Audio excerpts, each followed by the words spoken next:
This week on the Unknowledgeables, we're watching competitive knife cutting, which, as usual, we know nothing about. Shovel 2, do you have forward thrusters? Houston, I don't know. Hello and welcome to the Unknowledgeables. My name is Kit. and I'm Inti. And this week we're watching Blade Sports competitive knife cutting, the Yance 2017 cut in Davis, Oklahoma. Short, snappy title. They like to keep it short and snappy, those Oklahomians. Inti, do your best Oklahoma accent. And I would like this to be clearly different from a Kansas accent or a Texas accent or whatever's to the left and right of them. Well, hey, welcome to Louisiana. We're going to barbecue us some ribs. Inti, that's France. You do, wait, what accent are we trying? Oklahoma? Yeah. Yeah. Where is Oklahoma? Oklahoma is above Texas and I think below Kansas. I think it's basically Kansas. Yeah. Yeah. So I have never seen Dolly Parton and the Wizard of Oz, or whatever that film is called. Why would it have Dolly Parton's name in it? I don't know. I can't It's not remember Willy the name of Wonka the the Chocolate Factory. Okay, whoever's in that film. Judy Garland. And the character's called Dorothy. If that's... Right, okay, great. Dorothy and the Wizard of Oz. It's just called The Wizard of Oz. Okay, can you do an impression of Dorothy in Dorothy 2, The Wizard of Oz? There's no place like home. There's no place like home. Oh, Grandpa Joe. Hey, Joe. I can't think. Grandpa Joe, I got a golden ticket. That's my favourite film, Dolly Parton and the Chocolate Factory. Don't care how. I want it now. So why have you never seen Wizard of Oz? That's the most important question that I believe everyone wants to know the answer to. I just don't like black and white films. It's not black and white. I saw the beginning at a friend's house and it was in black and white. Hey, have you ever done that thing where they listen to Pink Floyd's The Greatest Show or something? I've heard of that, yeah. There's a particular Pink Floyd album, and if you play it at the same time as Dorothy 2, The Wizard of Oz, then, yeah, like it all syncs up. But I feel like, surely with anything that's that rich musically and has that many musical things and a film with so many things in it, there are going to be points where like, in the Pink Floyd album at the beginning of the song Money, there's all this jingling of coins, and that's the bit where someone is giving money to someone else in The Wizard of Oz. And it's like, yeah, okay, but you know, it's going to happen. No. It's not quite that. Like, it's not even that literal. Like, as literal as you're making it, it's not even that literal. But right, it works so well. Like, there's a song called The Great Gig in the Sky with this one female singer just going, she's like screaming a lot. And that's the hurricane. That's the Twister taking up the house. It works so well. It's so good. Like, it makes the film better. It's such a good soundtrack to the film. I think I skipped through a YouTube video of that. But I should try play it at the beginning of Willy Wonka and the Chocolate Factory, because maybe that Great Gig in the Sky song will come on when all those old people are in bed and Charlie's like, I've got a golden ticket. But no, I can't really do that accent, an Oklahoma accent. I've even seen a movie called Oklahoma, and so to me their accent goes, Oklahoma, where the wind comes creeping down the plain. Oh my goodness, is that how you're meant to say the name of that state? Because I always get state names wrong, so I don't know the pronunciation. Like, I used to call it Arkansas, and it's actually Arkansas. And I used to call the other one Kansas, whereas it's meant to be Kansas. And I used to say Connecticut, whereas obviously you're meant to say Pennsylvania. But I never knew that Oklahoma is Oklahoma, where the wind...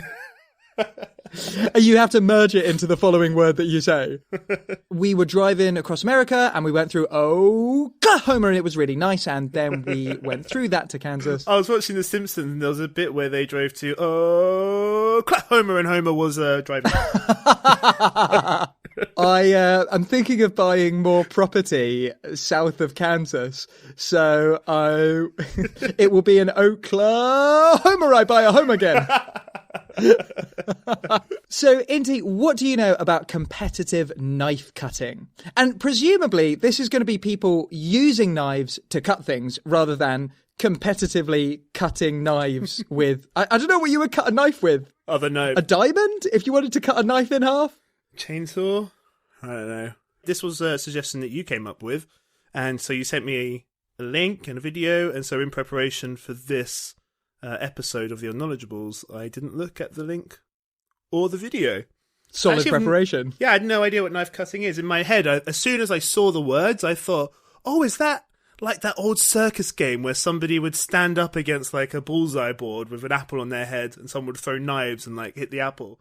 I thought it'd be something like that. Or like axe throwing. I think it is people cutting stuff with knives and how quickly they can cut stuff. Because I have seen a little bit of it, which was why I recommended it. So I think it's how quickly can you cut through a whole load of things. So they're going to put some things out, which is testing both your strength with the knife and also your precision with the knife. So it's going to be like, you know, a plank of wood, a football or something, American style, of course. And you just have to try and chop through all of these things as quickly as you can. Have you ever seen the film Gangs of New York? Oh, Oklahoma, have you ever seen the film Gangs of New York? I thought it was quite good. What did you think? Daniel Day-Lewis played Bill the Butcher, and, you know, he's got loads of knives in it and stuff. And so I presumably there was one person, like a props person, who would bring all these knives in, and the director would be like, yeah, I'd want that one. Oh, no, not that one, not that one. Yeah, I want that one. That's what I think knife cutting is. Not that one, not that one. Cut that knife, cut that one, cut that one. That's my prediction. It's Martin Scorsese directing Bill the Butcher in Gangs of New York. I expect the lighting will be scintillating. I bought myself a new knife because I moved into a friend's place and all of her knives were blunt. So I have always heard the maxim, a safe knife is a sharp knife. Because think about it, if you have a blunt knife, then you're going to be pressing too hard and then you're going to slip and then you might hurt yourself. Makes sense. So I bought myself a really sharp knife and I keep it really sharp. I take really good care of it. And when I first had it, because I was really used to using blunt knives, I just had so many cuts on my fingers because it was so new that I would just like brush against it ever so slightly when I was moving the onion that I'd chopped somewhere else. And it would just go straight through my skin just by brushing against it. Wow. It would just pierce and just slide its way through my skin. And so I would look at all these cuts on my hands and think, this is a really safe knife because we know that a knife's safety is proportional to its sharpness. Judging by all the cuts on my hands, this is an incredibly sharp knife and thus an incredibly safe knife. Do you let your blood sort of just remain on the onions or do you wash it off? Well, I've made a risotto with red onions and mushrooms. Red? I thought you bought some... Yes, red onions. Oh, well, red onion doesn't usually go with hot dogs. Well, good thing we're having risotto. And the hot dog's my fingers that I've cut off. I tried really hard to think of something which doesn't usually have red onion. That's what happened with Dorothy's red shoes. They were white shoes, but just she had a really sharp Great knife knife. stashed in her ankle belt. I'm always so worried about knives because sometimes my housemates bring Individuals who engage in illicit activities. over and stuff, and I just get so paranoid about that kind of stuff. And so, like, once when my housemate brought over a guy, I literally just hid all the really sharp knives in my room because I thought if anything goes down, I just want all the knives to be behind me. That is solid. This is scary though. Like that's always goes into my mind. I'm like, I should hide the hammer in my room. I should hide the knives in my room. So whenever Individuals who engage in illegal activities. come over, they must just think like we have a really ill-equipped kitchen. For making risotto and hot dogs. But no, I must look like the intimidating one because I've got a room full of knives. But did they see into your room and you've got knives like strewn all over your bed? Yeah, I mean, I've talked to them sometimes. They're nice guys. They're nice people. It might be more of a power move to leave all the knives in your kitchen visible. Or just make sure that my knives are really, really sharp. Just, you know, because that does keep the house safe. You're right. It is safe that way because the house will be safer if all the knives are sharper. And now on to the part of the podcast where we guess the Wikipedia rules. Embrace the unknown. I'll let you go first because you know a little bit more than me. What do you think? Like, how is this scored, would you say? I am going to guess it's scored by how fast you do it. I think it's just a course and you got to cut all the things. It's going to be how fast you do it, but you have to successfully cut the things, I guess. Because if you tried to cut something and didn't manage to, and then just left it and went on to something else, you must surely get minus points somehow for that. You get points cut off your score. What are they cutting? Are they cutting vegetables and stuff? Or are they cutting... I have no idea. What do you think they're cutting? I think it's somebody standing there on like a little stage, and somebody throws tomatoes at them, and they've got to cut it midair. Oh, that would be so cool. So that is all about the precision and how sharp is your knife. Yeah. How sharp is your knife? So yeah, the website's called Blade Sports, which implies there's lots of different blade sports. There's blade long jump. There's blade hammer throw. Blade. Have you ever seen that Vampire Hunter movie, Blade? Yeah, they make that. Wesley Snipes comes out, fights some vampires. I like the idea of the knife hammer throw. So that's where there's just one tomato, but it's 50 feet away from you, and you have to throw the knife onto that tomato. They've got the Swiss Army knife with it, who can get all the little bits out as fast as possible. It's very unepic, I must say. Everything else is things being smashed and sliced and cut, and this is just like watching Rubik's Cube. It's just like a small group of people fiddling, and then, oh, done it, got them all out. No. The Swiss Army knife sport should be like a triathlon competition or a decathlon. So that's where you've got to pull out the knife, and then you've got to whittle a piece of wood into a rabbit. Then you've got to pull out the corkscrew, and you've got to open 5 bottles of champagne. And then you've got to... Although, wait, do you need a corkscrew to open champagne? Is that the one that you just pop out? See, if you're smart, you can skip that step. Yeah, you just use a knife to cut off the top of the bottle. And then you have to take out the nail file, and you've got to trim the nails of a lion while calming it with the champagne. I like that sometimes they've got like a toothpick on there. That's so dangerous. Like, Really? I don't want to have a knife machine near my face while I'm using one of the small little devices on there to get something out of my teeth. A toothpick. I pick my teeth. I want that tooth. I want that tooth. I want that tooth. These are the teeth I will pick. Like that same old director, Martin Scorsese. Cutting knives, picking teeth. And the lighting. Oh, his use of light and dark and shadow. Oh, sumptuous. So what do we think the safety rules are? Well, it has to be as sharp as possible. Right, okay, knife's got to be as sharp as possible.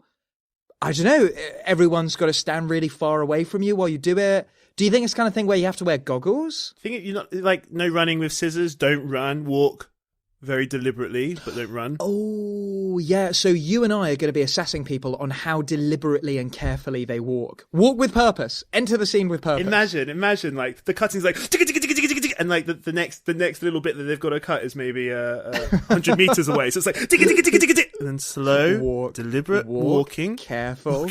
Yeah, the organisers deliberately put that next event really far away to assess people's control over their own emotions. Like, are you going to be able to walk really slowly? And you will lose points if you rush. Yeah, and it's so annoying. Like, if I can see that Kit is like only a foot ahead of me, but I just can't overtake him because there's a speed I can't go over. I've got to walk deliberately slow. Can you use your knife if it's sharp enough, even though you're walking at a slow pace? Can you use your knife to cut through the air in front of you to try and just reduce the air resistance like the cyclist at the front of the peloton? Okay, any other safety rules you can guess? Is that the horse rule? Is that where horses just come up and go...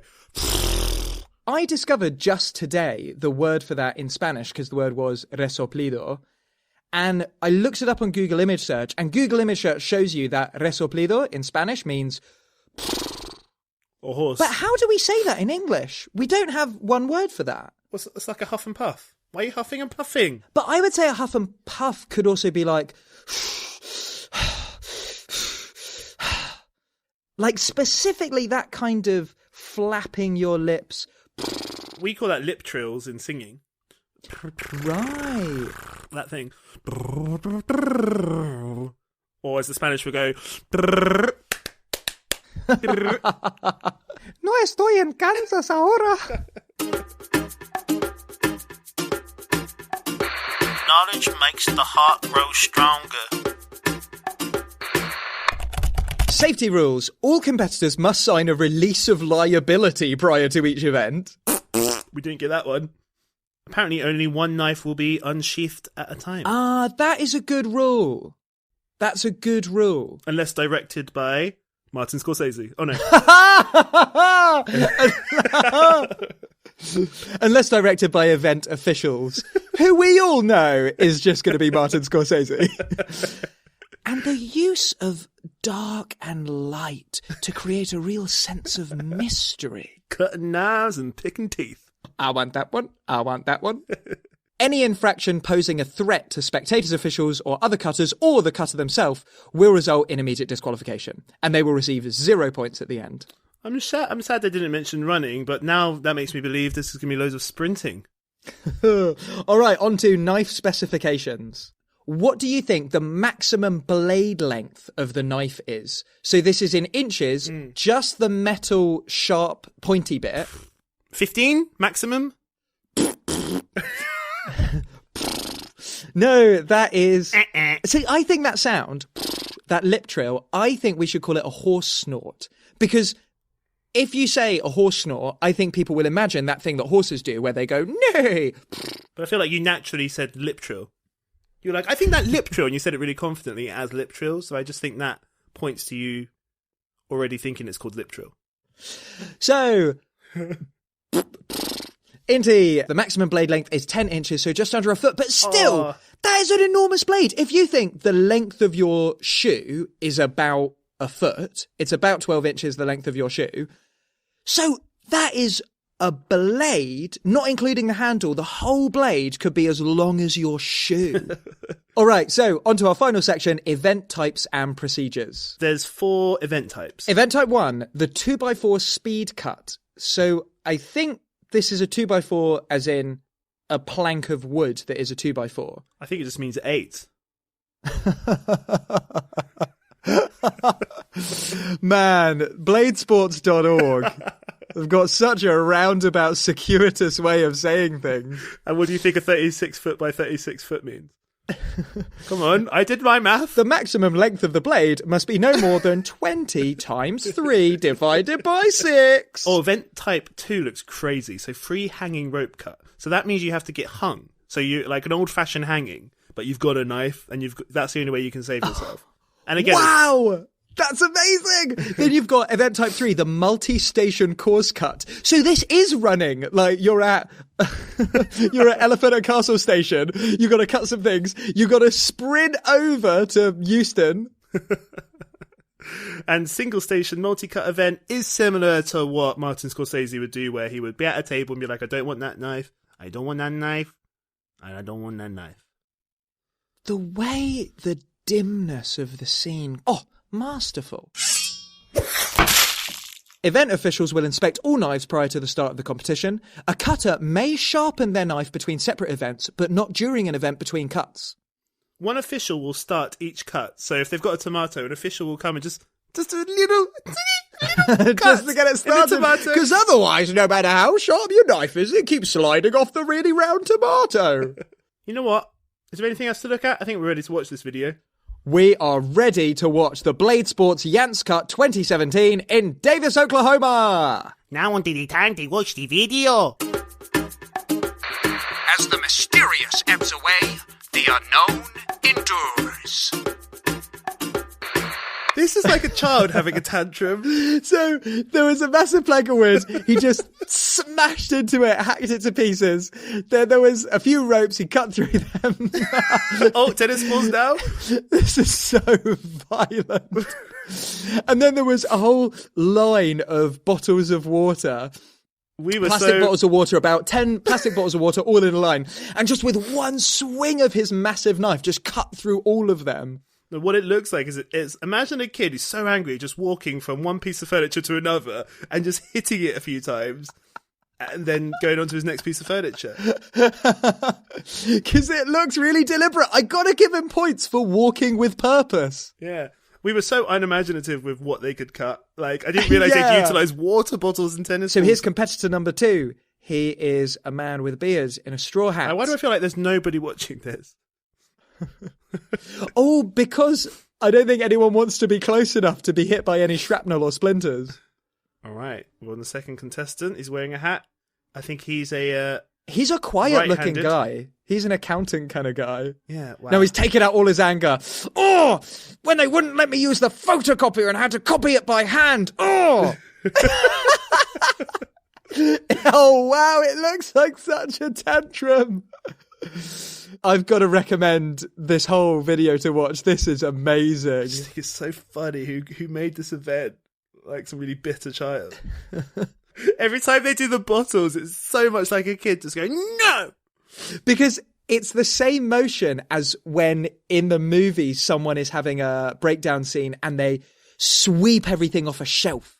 It's so funny. And like, it's so homemade. Like, there's a bit with the tennis balls come out of these little tubes that are so clearly something that like one of me and you could make. Like toilet roll tubes. Yeah, it's so funny. And I like, there's this one bit, so they like hack ferociously at the wood, and then they're cutting this nice big thick piece of rope. They slice through all those bottles of water, and then there's a bit where they just slice through a single piece of A4 paper. Are you allowed to choose what your piece of A4 paper is? Oh, this is the quarterly report. They wouldn't let me file on time. Oh! Like, you see a piece of paper hanging next to him, just blowing in the wind, a piece of A4 piece of paper. Oh, just on a washing line. Yeah, it's just ready. Come on. Yeah. So this is him on the second 2x4, which is at the end of the course. Not 2x4, it's an 8. I'd love it if we turned the volume up and it was like a football stadium level of noise. Because the background, to fill you in, the background is a car park. A tractor.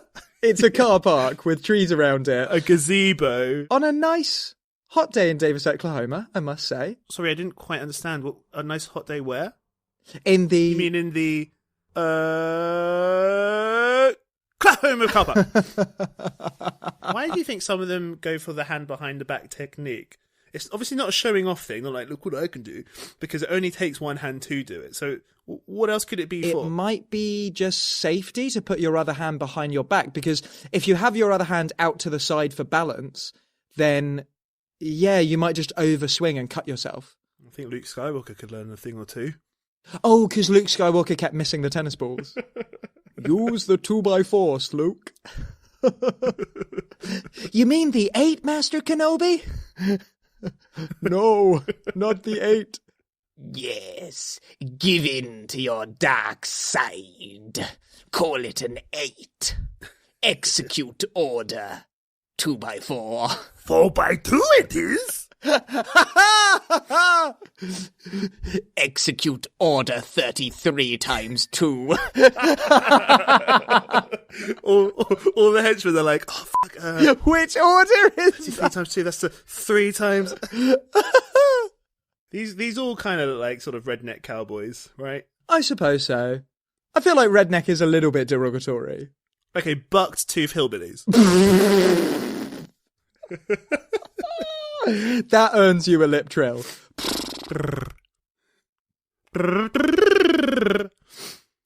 Imagine if that's what we did to show exasperation. Instead of going, oh, great, you're late again, we went, oh, you're late again. You catch more flies with honey than you do with knowledge.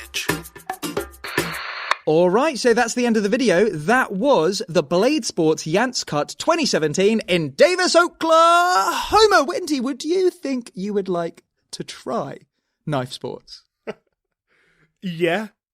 I mean, it doesn't look like it's that varied. And maybe we only watched one event, but... This event was very varied. They were cutting ropes that were hanging. They were cutting ropes that were tied down with other ropes. They were cutting straws. They were cutting pieces of paper hanging. This is what I don't understand. Was that thing that we watched a collection of all 4 events that they have to do all I think in that one? was just one event. I think that was the multi-station event.